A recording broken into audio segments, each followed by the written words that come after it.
Hi students, so far we are discussing about the complex numbers. Now we are going to discuss about complex functions. Complex functions. Then first complex function എന്താന്ന് define ചെയ്യുന്നതിന് മുമ്പായിട്ട് first ഞാൻ complex variable എന്താന്ന് പറഞ്ഞുതരാം. What do you mean by a variable? Variable is any quantity which can assume any value. Real variable എന്ന് പറഞ്ഞു കഴിഞ്ഞാൽ x is a real variable എന്ന് പറഞ്ഞു കഴിഞ്ഞാൽ meaning എന്താ? X is a real variable means x can assume any real value. Real values എന്ന് പറയുന്നത് ഏതാ വരുന്നത്? 1 2 അല്ലെങ്കിൽ 1/2 set of rationals irrationals കൂടെ include ചെയ്യുന്നതാണ് set of real numbers അല്ലേ? അപ്പം x is a real variable means x can assume any real value. Similarly, we can consider complex variables. Complex variables.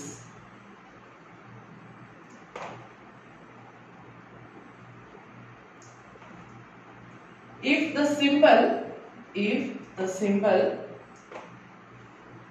complex variable എന്താണെന്ന് പറയുന്നത് if the symbol z assumes z can assume any value from the set of complex numbers, then z is called a complex variable. അതായത് z എന്ന് പറയുന്നൊരു simple ഉണ്ട്, നമ്മൾ ഒരു simple അല്ലെങ്കിൽ ഒരു നമ്പർ എടുത്തു. if the symbol z can assume any value from the set of complex numbers, complex numbersലെ ഏതൊരു വാല്യൂവിനെ വേണമെങ്കിലും z ന് അസ്യൂം ചെയ്യാൻ പറ്റുമെങ്കിൽ z is said to be a complex variable.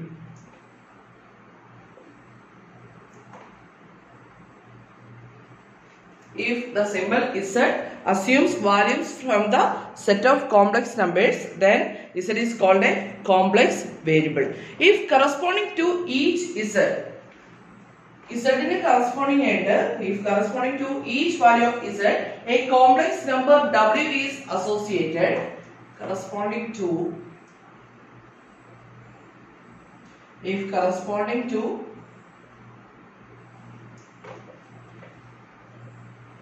z a complex number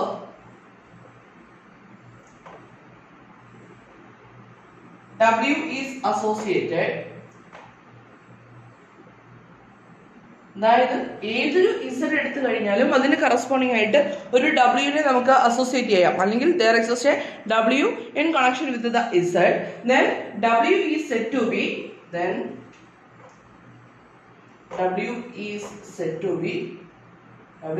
be a function of z, a function of z. Okay, അപ്പോൾ പറഞ്ഞിരിക്കുന്നത് ഇതാണ്, z എന്ന് പറയുന്നത് ഏതൊരു കോംപ്ലക്സ് വേരിയബിൾ ആണ്. ഓരോ z-നും കറസ്പോണ്ടിങ് ആയിട്ട് w എന്ന് പറയുന്നൊരു കോംപ്ലക്സ് നമ്പർ അസോസിയേറ്റ് ചെയ്യുവാണെങ്കിൽ we can say that w is a function of z and it can be denoted as and is denoted by w is a function of z. This is the notation, w equal to f of z. Here z is a complex variable and w is also a complex number, therefore this is the definition for a complex function. ഇനി similarly നമ്മൾ പറയാൻ പോകുന്നത് ഈ ഫംഗ്ഷന്റെ real part imaginary part എന്താന്നുള്ള concept ആണ് പറയാൻ പോകുന്നത്.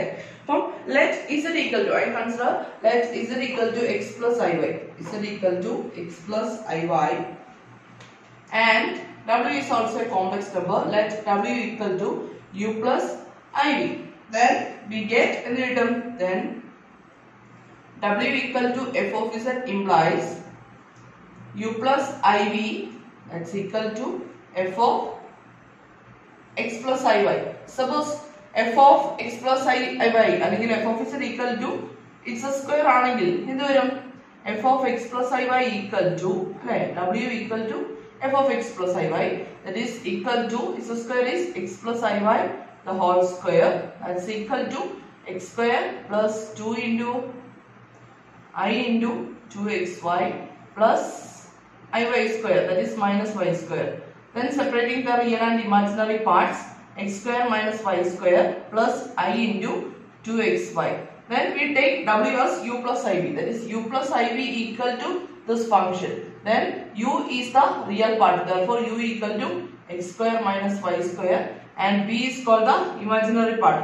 Function real part u, imaginary part v ആണ്. Therefore, v equal to 2xy. അപ്പോൾ ഈ ഫോർമാറ്റിലാണ് നമ്മൾ ഫംഗ്ഷന്റെ റിയൽ പാർട്ടും ഇമാജിനറി പാർട്ടും കാണുന്നത്. നോക്കി യുവും വിയും എങ്ങനെയുള്ള ഫംഗ്ഷൻസ് ആണ് നോക്കി. U and V are functions of X and Y ആണ് അല്ലേ. Now we can write here real part of f of z equal to what is the real part of f of z? f of z equal to നമ്മൾ u plus i എന്നല്ലേ എഴുതിയിരിക്കുന്നത്. അപ്പം u xy, u is the function of xy ആയതുകൊണ്ട് real part of f of z എന്ന് പറയുന്നത് actually u ആണ്. Similarly, imaginary part of f of z എന്ന് പറയുന്നത് എന്താ? It is v. It is a function of x and y. Okay. Then in the polar form,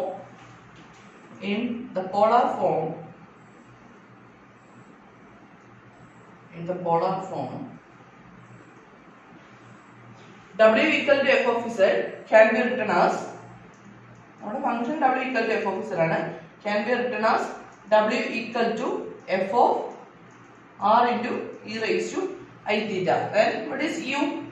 W equal to u plus I എന്നുള്ള നമ്മൾ rotation എടുക്കുന്നത് കേട്ടോ. u equal to what is u? It is real part of,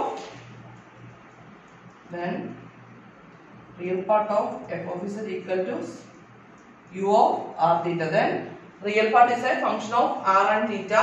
Similarly, imaginary part of f of z equal to what is imaginary part of f of z? V of r theta. Or we can write u plus iv, the real and imaginary parts of complex numbers. U of r theta plus I into v of r theta.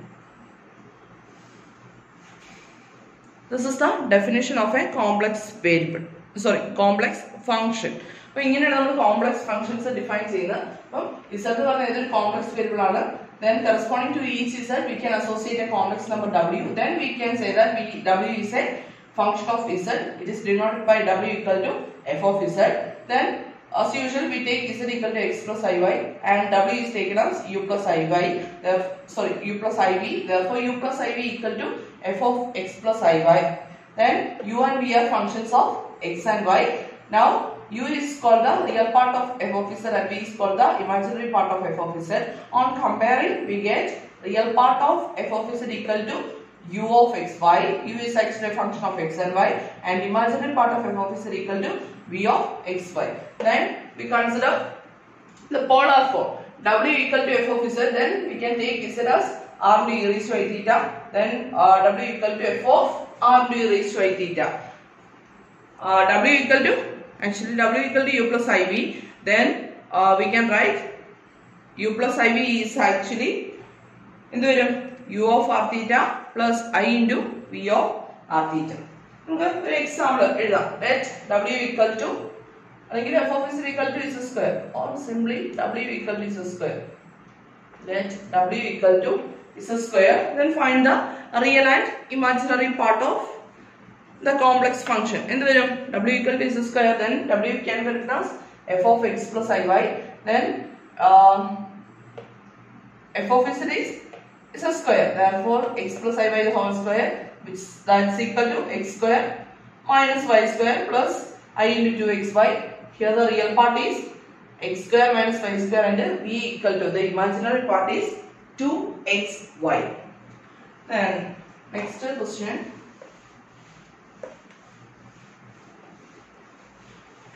Again, ഈ same question നമുക്ക് polar ഫോമിൽ ഒന്ന് എഴുതി നോക്കാവേ. w equal to z square എന്നുള്ള function ഇല്ലേ, നമുക്ക് അതിന്റെ polar form ഒന്ന് എഴുതി നോക്കാം എന്ത് വരുന്ന. Let w equal to z square. Then in polar form, what is z? Z equal to r into e raised to I theta. Then we take w equal to u plus iv. W equal to z square implies u plus iv equal to r into e raised to I theta the whole square. That's equal to r square into e raised to I 2 theta. That's equal to I square into e raised to I theta is cos 2 theta plus I sin 2 theta. Therefore, this is equal to r square into cos 2 theta plus I into r square into sin 2 theta. Then what is u? Therefore, u equal to r square into cos 2 theta and v equal to r square into sin 2 theta. അപ്പോൾ നമ്മൾ തന്നിരുന്ന ഫംഗ്ഷന്റെ complex ഫംഗ്ഷന്റെ real ടേമും real പാർട്ടും imaginary പാർട്ടും calculate ചെയ്യാൻ വേണ്ടിയിട്ട് ഇങ്ങനെയാണ് ചെയ്യുന്നത്. ഇനി next example,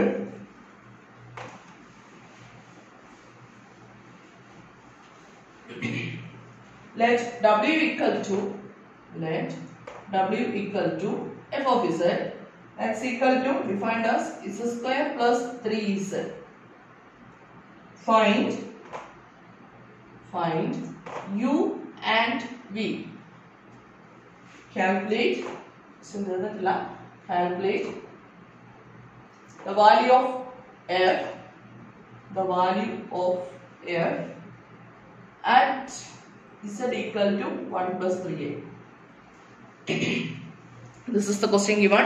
Let w equal to f of z equal to z square plus 3z. Find u and v. Calculate the value of f at z equal to 1 plus 3a. എന്താ പറഞ്ഞിരിക്കുന്നത്? ഒരു function തന്നിട്ടുണ്ട്, f of z equal to z square plus 3z തന്നിട്ടുണ്ട്. Then we want to calculate the u and v. That means the real part and imaginary part of f of z. Also we want to calculate the value of the function f at z equal to 1 plus 3a. അതായത് z ന് 1 plus 3a കൊടുക്കുമ്പോൾ ഈ ഫംഗ്ഷന്റെ value ഏതാണെന്ന് calculate ചെയ്യാനായിട്ട് എങ്ങനെ ചെയ്യാം? അതിന് നമുക്ക് ഫംഗ്ഷൻ എടുത്തത് അല്ലേ, given w f of z equal to z square plus 3z. Let w equal to u plus iv and z equal to x plus iy. F of z becomes, then what is f of z? F of z equal to x plus iy the whole square plus 3 into x plus iy. That's equal to x square plus I into a plus b the whole square form.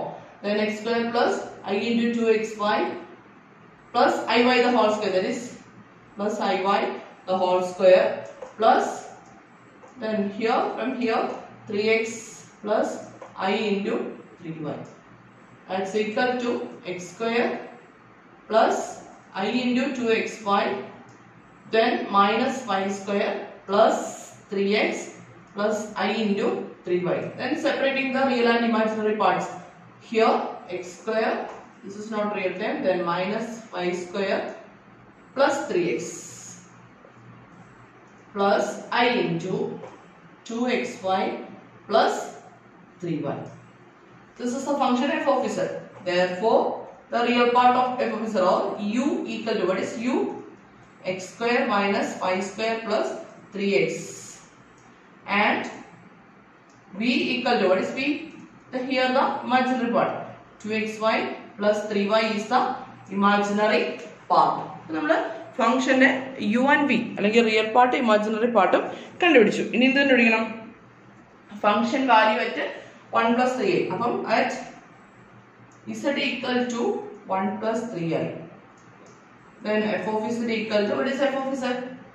Z ന്റെ സ്ഥാനത്ത് f at 1 plus 3i equal to 1 plus 3i the whole square. From f of x equal to x square plus 5x plus 2. ഒരു equation തന്നിട്ടുണ്ട്. അങ്ങനെയാണെങ്കിൽ f at 2 ആണെങ്കിൽ എന്ത് ചെയ്യാം? x ന്റെ സ്ഥാനത്ത് നമ്മൾ 2 സബ്സ്റ്റിറ്റ്യൂട്ട് ചെയ്യില്ലേ എന്ന് പറഞ്ഞ പോലെ തന്നെ കേട്ടോ. Then 1 plus 3i the whole square plus 3 into 1 plus 3i. That's equal to 1 plus 3i the whole square, that is 1 plus I into 2 times 8, that is I into 6 plus 3i the whole square is 3i the whole square. നിങ്ങൾ terms ഓരോന്നായിട്ട് എഴുതണോ? That's equal to 1 plus I into 2 into 1 into 3i plus 3i the whole square, a plus a square plus 2ab plus b square plus 3 plus 9i.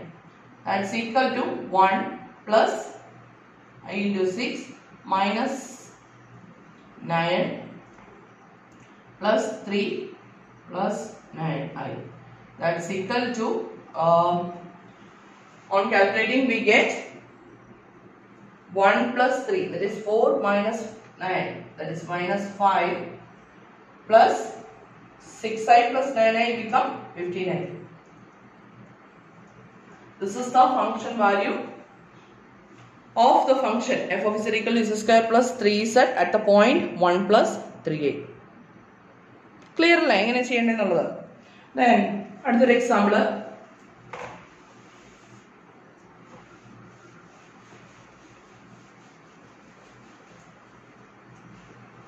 Let w equal to f of z, that's equal to 2iz plus 6z bar. Then same question, find u and v, calculate the value of f at z equal to 1 by 2 plus 4i.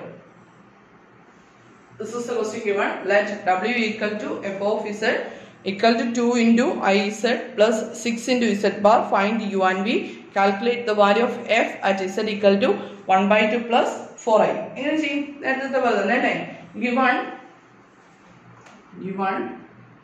f of z equal to 2iz plus 6z bar at w equal to f of z. W is equal to u plus iv, where w equal to u plus iv and z equal to x plus iy. Then we get w equal to, w is actually u plus iv equal to f of z, it's equal to f at x plus iy. F at x plus iy equal to 2i into x plus iy plus 6 into, what is z conjugate? X plus z equal to x plus iy anengil z conjugate is x minus iy. That's equal to I into 2x, then 2i into iy, that is I square minus 1 that is minus 2y plus 6x minus I into 6y. Then 6x minus 2y, grouping the real and imaginary terms, then becomes I into 2x minus 6y. Therefore, what is u? U is the real part, 6x minus 2y, and v equal to 2x minus 6y. Then we want to calculate the value of f at z equal to 1 plus 4i. Again calculate at z equal to at 1 plus 4i 1 by 2 1 by 2 plus 4i. F of z equal to 2i into 1 by 2 plus 4i plus 6 into z bar, that is 1 by 2 minus 4i. That's equal to all the times I multiply 2i into 1 by 2 first term plus 2i into 4i plus 6 into 1 by 2 minus 6 into 4i. That's equal to 2i into 1 by 2 is I, then 2i into 4i, I square is minus 1, then 2 into 4 minus 8, then 6 into 1 by 2 plus 3 minus 6 into 4i, that is 24i. Then grouping the real and imaginary terms, then we get minus 8 plus 3 is minus 5, then minus 24i plus I, that is minus 23i. This is the function value at the point 1 by 2 plus 4i. Then next is a definition, single valued and multiple valued functions.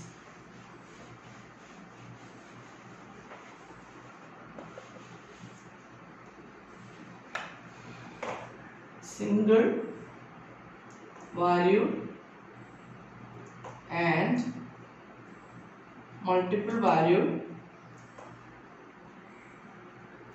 functions. Single valued and multiple valued function. Now consider the function. We consider the function w equal to f of z. Consider the function w equal to f of z if corresponding to each value of z. Corresponding to each value of z, there is only one variable for w. Then the function w equal to f of z is called single valued function. Either corresponding to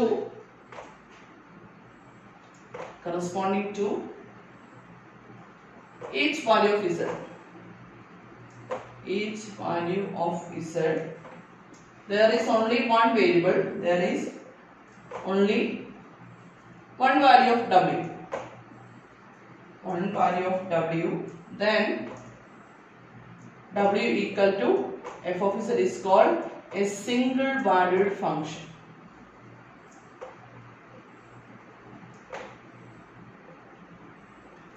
We have the function w equal to f of z, then corresponding to each value of z. ഓരോ z നും corresponding ആയിട്ട് only one value of w ആണ് exist ചെയ്യുന്നെങ്കിൽ, there exists only one value for w, then w equal to f of z is called a single valued function. Example പറഞ്ഞു കഴിഞ്ഞാൽ, example, suppose w equal to, we consider w equal to z square, then z ന് values കൊടുത്തു കഴിഞ്ഞാൽ we get only one value for w. Therefore w equal to z square is a single valued function.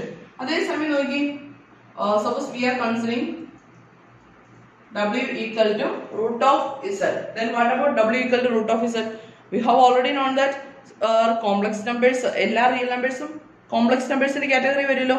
അതിന്റെ imaginary part 0 ആയിട്ട് എടുത്താൽ പോരെ. അങ്ങനെയാണെങ്കിൽ what is root of 4 plus or minus 2 multiple values വന്നിട്ട് simple example ആണ് പറഞ്ഞത് കേട്ടോ. അപ്പം w equal to root of z എന്ന് പറയുന്നത് സിംഗിൾ വാല്യൂഡ് അല്ല, ഇറ്റ് ഈസ് മൾട്ടിപ്പിൾ വാല്യൂഡ്. അപ്പോൾ മൾട്ടിപ്പിൾ വാല്യൂഡ് ഫംഗ്ഷൻ എന്ന് പറഞ്ഞു കഴിഞ്ഞാൽ അല്ലെങ്കിൽ many valued function. This is an example for a many valued function or multiple valued function. Then അതിന്റെ definition ഇതാണ്, if corresponding to each value of z we get two or more values of w.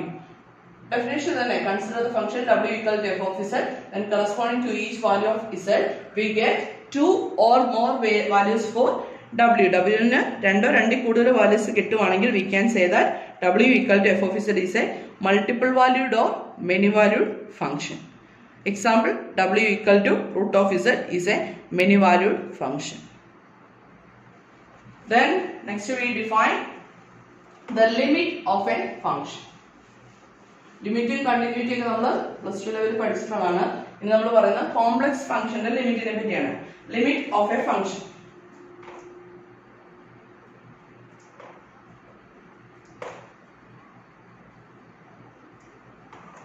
Limit of a function. Let f of z be a function. Let f of z be a function defined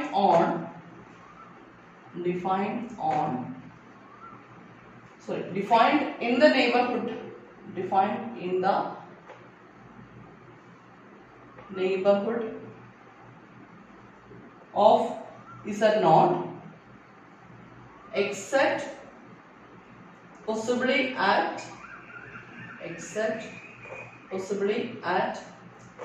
z naught. Then f of z is said to have a limit w naught as z tends to z naught if limit z tends to z naught, f of z must be equal to w naught. This is our definition for a limit of a function. We are considering the function f of z. F of z is defined in the neighborhood of Z0. Z0 എന്ന് പറയുന്ന ഒരു പോയിന്റിന്റെ നെയ്ബർഹുഡിൽ ഒക്കെ നമ്മൾ already discuss ചെയ്ത് പോയതാണ്. Z0ന്റെ നെയ്ബർഹുഡിൽ define ചെയ്തിരിക്കുന്ന ഒരു ഫംഗ്ഷൻ ആണ് f of z. അത് Z0 ഡിഫൈൻ ചെയ്യണമെന്ന് നിർബന്ധമില്ല. ആ ഒരു സെന്റർ പോയിന്റിൽ അതിന്റെ നെയ്ബർഹുഡിൽ ഡിഫൈൻ ചെയ്തിട്ടുണ്ട്. Then f of z set to have a limit w0. f of z എന്ന് പറയുന്ന ഫംഗ്ഷന്റെ ലിമിറ്റ് ആണ് w0 at the point z0. എങ്കിൽ കണ്ടീഷൻ ഇതാണ്, limit z tends to z0 f of z must be equal to w0. അതായത് നമ്മൾ complex പ്ലെയിനിൽ നിന്നുള്ള ഒരു ഫംഗ്ഷൻ കൺസിഡർ ചെയ്യണം. It is f of z. Then complex planes consider ചെയ്യണം. ഇവിടുന്ന് z-ഉം z0 എന്ന് പറഞ്ഞൊരു പോയിന്റ് നമ്മൾ കൺസിഡർ ചെയ്തു. അതിന്റെ ഒരു നെയ്ബർഹുഡിലുള്ള ഫംഗ്ഷൻ ഡിഫൈൻ ചെയ്തിരിക്കുന്നത് z0ന്റെ നെയ്ബർഹുഡിൽ ഡിഫൈൻ ചെയ്തിരിക്കുന്ന ഫംഗ്ഷൻ ഉണ്ട്. ദെൻ പറയുന്നതാണ് z അടുത്തേക്ക് പോവാണ്. z0ലേക്ക് ടെൻഡ് ചെയ്യുമ്പോൾ ഇവിടെ കറസ്പോണ്ടിങ് ആയിട്ട് ഇനി ഇമേജസ് ഉണ്ടല്ലോ. സപ്പോസ് w0 എന്ന് പറയുന്നൊരു പോയിന്റ് ഉണ്ട്. അങ്ങനെയാണെങ്കിൽ f of z w0ലേക്ക് ടെൻഡ് ചെയ്യണം. അതായത് z0ലേക്ക് പോകുമ്പോൾ f of z എങ്ങോട്ടേക്ക് പോകണം? w0ലേക്ക് പോവുകയാണെങ്കിൽ we can say that the limit of the function f of z at z0 is w0. z0ലേക്ക് പോകുമ്പോൾ f of z w0ലേക്ക് പോയാൽ we can say that w0 is the limit of the function f of z at the point z0. Clear ആണെന്ന് വിശ്വസിക്കുന്നു. നമ്മൾ plus two ലെവലിലൊക്കെ limit പഠിച്ചിട്ടുണ്ട്. അവിടെയുള്ള ഒരു option എന്ന് പറഞ്ഞാൽ, അല്ലെങ്കിൽ അവിടെ നമ്മൾ ചെയ്യുന്നത് ലെഫ്റ്റ് ഹാൻഡ് ലിമിറ്റും റൈറ്റ് ഹാൻഡ് ലിമിറ്റും കണ്ടുപിടിക്കും. ലെഫ്റ്റ് ഹാൻഡ് ലിമിറ്റും റൈറ്റ് ഹാൻഡ് ലിമിറ്റും ഈക്വൽ ആണെങ്കിൽ we can say that limit exists. അങ്ങനെയായിരുന്നു നമ്മൾ അവിടെ ചെയ്തത്. അവിടെ നമുക്ക് രണ്ട് ഓപ്ഷൻസേ ഉള്ളൂ. റിയൽ ആക്സിസിൽ പോസിറ്റീവ് റിയൽ ആക്സിസിൽ അപ്രോച്ച് ചെയ്യുക, നെഗറ്റീവ് റിയൽ ആക്സിസിൽ അപ്രോച്ച് ചെയ്യുക എന്നുള്ള ഓപ്ഷൻ ഉണ്ടായിരുന്നു അല്ലേ. ഇവിടെ നമ്മൾ കോംപ്ലക്സ് പ്ലെയിൻ ആണ് കൺസിഡർ ചെയ്യുക. അപ്പം z tends to 0 എന്ന് പറഞ്ഞാൽ z-ന് 0യിലേക്ക് വരാനായിട്ട് ഇതിലൂടെ വരാം, അല്ലെങ്കിൽ പോസിറ്റീവ് y ആക്സിസിൽ കൂടെ വരാം, അല്ലെങ്കിൽ ഈ negative real axis, negative imaginary axis ഇതുപോലെ തന്നെ ഈ ലൈനിൽ കൂടെ വരാം, ഇവിടുന്ന് വരാം, ഇവിടുന്ന് ടെൻഡ് ചെയ്യാം. Infinite number of ways R possible. z tends to 0 എന്ന് പറഞ്ഞാൽ, അല്ലെങ്കിൽ ഏത് പോയിന്റും ആയിക്കോട്ടെ, z tends to ഏത് പോയിന്റും ആയിക്കോട്ടെ, z tends to z0 in general, അങ്ങനെ ടെൻഡ് ചെയ്യാനായിട്ട് infinite number of ways possible ആണ്. റിയൽ അനാലിസിസ് നമ്മൾ ചെയ്യുമ്പോൾ, അല്ലെങ്കിൽ റിയൽ ടൈംസ് നമ്മൾ ഇതുവരെ ചെയ്തുകൊണ്ടിരുന്ന ലെഫ്റ്റ് ഹാൻഡ് ലിമിറ്റും റൈറ്റ് ഹാൻഡ് ലിമിറ്റും സെയിം ആണെന്ന് ചെക്ക് ചെയ്യും അല്ലേ. ഇപ്പം ഇവിടെ നമുക്ക് z-നെ 0യിലേക്ക് അപ്രോച്ച് ചെയ്യാന്ന് പറഞ്ഞാൽ infinite number of ways R possible. Okay, then നമ്മളൊരു പ്രോബ്ലം ചെയ്യാണ്. അതിനു മുമ്പ് ഒരു കണ്ടീഷൻ പറയണം. പ്രൂഫ് ഒന്നും ആവശ്യമില്ല, റിസൾട്ട് ആയിട്ട് മാത്രം. The limit of a function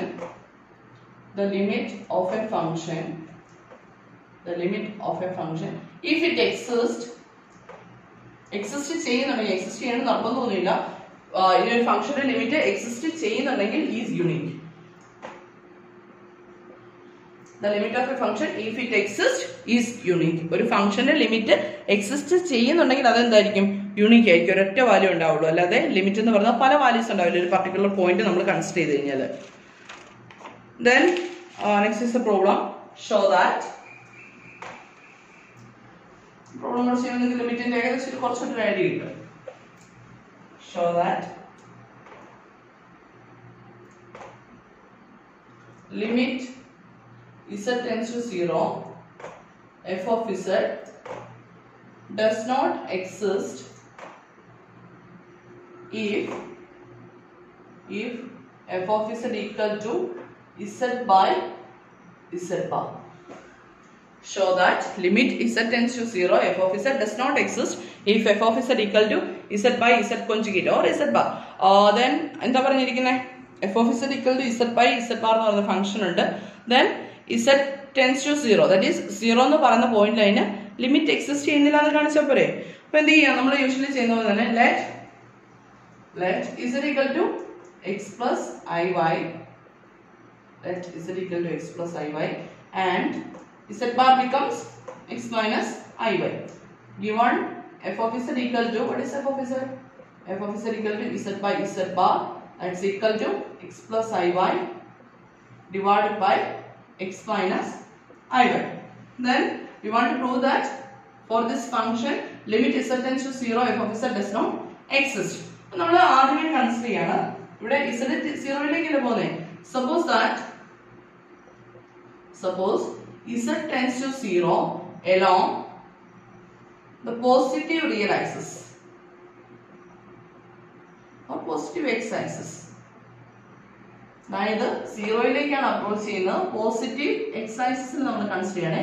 positive X ആക്സിസിൽ കൺസിഡർ ചെയ്യുമ്പോൾ നോക്കി അതിന്റെ പോസിറ്റീവ് എക്സ് ആക്സിസിലുള്ള വാല്യൂസ് എങ്ങനെ എഴുതുന്നത്? This is 1, that is 1 0, then here 2 0 3 0 അല്ലേ? അപ്പോൾ ജനറലി പറഞ്ഞു കഴിഞ്ഞാൽ x0 എന്നുള്ള ഫോമിലാണ് വരുന്നത്. y കോർഡിനേറ്റ് എന്താ വരുന്നത്? 0 ആണ് വരുന്നത് അല്ലേ? അപ്പം x plus iy എന്ന് പറഞ്ഞ നമ്പറിനെ നമുക്ക് സിംപ്ലി എങ്ങനെ എഴുതാം? x plus 0i.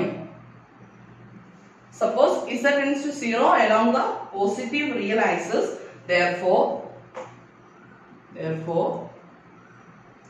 z equal to എന്ത് വരും? x0. Now limit z tends to 0, f of z equal to limit z tends to 0 x plus iy divided by x minus iy. Then positive real axis ആണ് x approach ചെയ്യാൻ പോകുന്നത്. അപ്പം y യുടെ value 0 ആണ്. അപ്പോൾ ഈ quantity എന്താവും? Limit z tends to 0 x plus iy എന്താവും? x plus i0 divided by x minus i0. That's equal to എന്താവും? Equal to 1 അല്ല? x ഉം x ഉം കട്ടായി പോയിട്ട് that's equal to 1 എന്ന് കിട്ടും. Similarly അടുത്ത ഞാൻ കൺസിഡർ ചെയ്യുന്നത് suppose z tends to 0 along the positive imaginary axis. The positive imaginary axis. Therefore എന്ത് വരും? ഇമാജിനറി ആക്സിസ് ആണ് പോസിറ്റീവ് y ആക്സിസിൽ വരുന്നത്. Imaginary axis positive imaginary axis. ഇവിടെ x കോർഡിനേറ്റ്സ് എന്താവും? 0 ആവും അല്ലേ? അപ്പോൾ ജനറൽ ഫോർമാറ്റ് എന്ത് വരും? 0 y എന്നുള്ള ഫോർമാറ്റ് എഴുതാലോ. അപ്പം therefore z equal to 0y. Now limit z tends to 0, f of z becomes limit z tends to 0 x plus iy divided by x minus iy. That's equal to negative real axis, positive imaginary axis il level. That's equal to x plus iy is x in times 0 ile 0 plus iy divided by 0 minus iy. That's equal to minus 1 വരും അല്ലേ? iy ഉം minus iy കൂടെ കട്ടായിട്ട് minus 1 വരും. ഇപ്പൊ എന്ത് കിട്ടി? രണ്ടും different values അല്ലേ? രണ്ട് പാത്തിൽ കൂടെ അപ്രോച്ച് ചെയ്ത് കഴിഞ്ഞപ്പോൾ ലിമിറ്റിന്റെ വാല്യൂ രണ്ടായിട്ട് കിട്ടി. therefore എന്ത് കിട്ടി? limit does not exist since the limit of a function if it exists is unique. ഇപ്പൊ രണ്ട് പാത്തിൽ കൂടെ വന്നു കഴിഞ്ഞപ്പോൾ എന്ത് സംഭവിച്ചു? ലിമിറ്റ് രണ്ടും രണ്ടായിട്ട് കിട്ടി. ഒരു പോയിന്റിൽ, ഒരു പർട്ടിക്കുലർ പോയിന്റിൽ ലിമിറ്റ് എക്സിസ്റ്റ് ചെയ്യുന്നുണ്ടെങ്കിൽ അത് യുണീക്ക് ആയിരിക്കും. അപ്പം ഇവിടെ 0 എന്ന് പറയുന്ന പോയിന്റിൽ പോസിറ്റീവ് റിയൽ ആക്സിസിൽ വന്നപ്പോൾ 1ഉം പോസിറ്റീവ് ഇമാജിനറി ആക്സിസിൽ വന്നപ്പോൾ -1 ആണ്. അപ്പം രണ്ട് ലിമിറ്റ് വാല്യൂസും ഡിഫറെന്റ് ആയിട്ട് കിട്ടി. therefore we can say that the limit does not exist at the point 0. then next നമ്മൾ പറയാൻ പോകുന്ന ലിമിറ്റ് പഠിച്ചു കഴിഞ്ഞാൽ നമ്മൾ പിന്നെ പഠിച്ചത് എന്തായാലും നോക്കുന്നുണ്ടോ? Continuity of A function. Continuity പറഞ്ഞു, പിന്നെ നമ്മുടെ ഡിഫറൻഷ്യബിലിറ്റി പറഞ്ഞു, അങ്ങനെയുള്ള കേസുകൾ അല്ലേ? അപ്പം continuity of A function.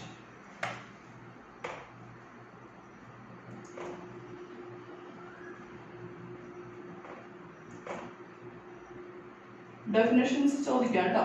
Continuity of A function. A function f is said to be continuous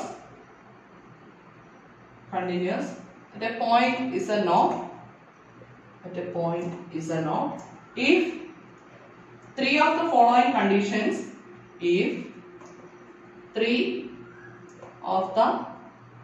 following conditions are satisfied.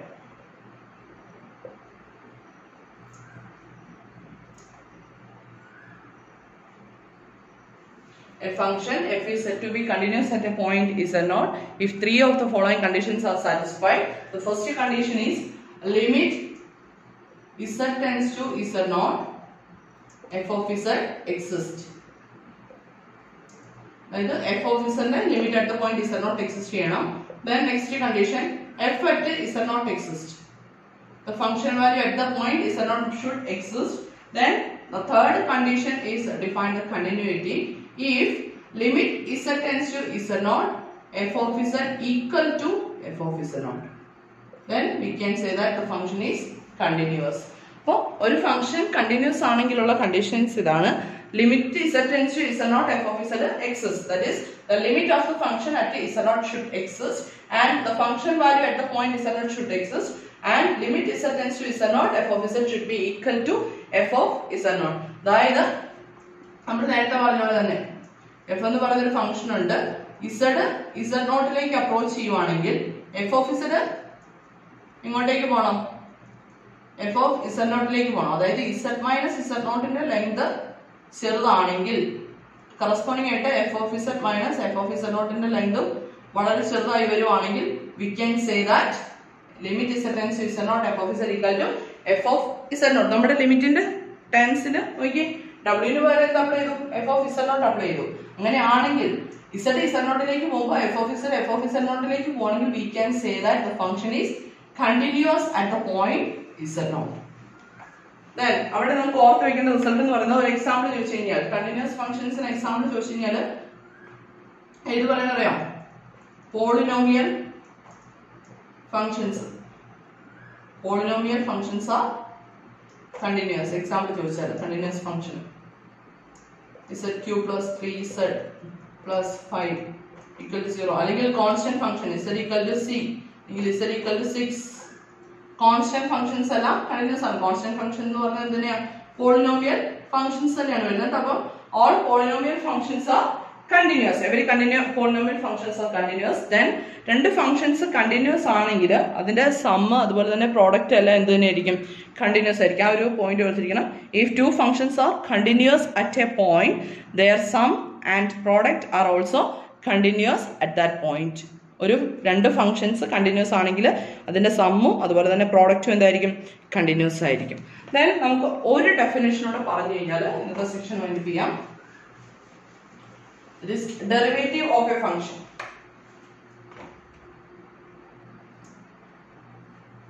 നമ്മൾ പ്ലസ് ടു പഠിച്ചതുമായിട്ട് സിമിലർ ആയിട്ടുള്ള കാര്യങ്ങളൊക്കെ തന്നെയാണ്.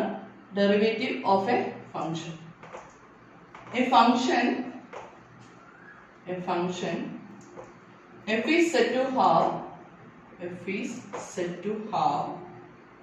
derivative at z0.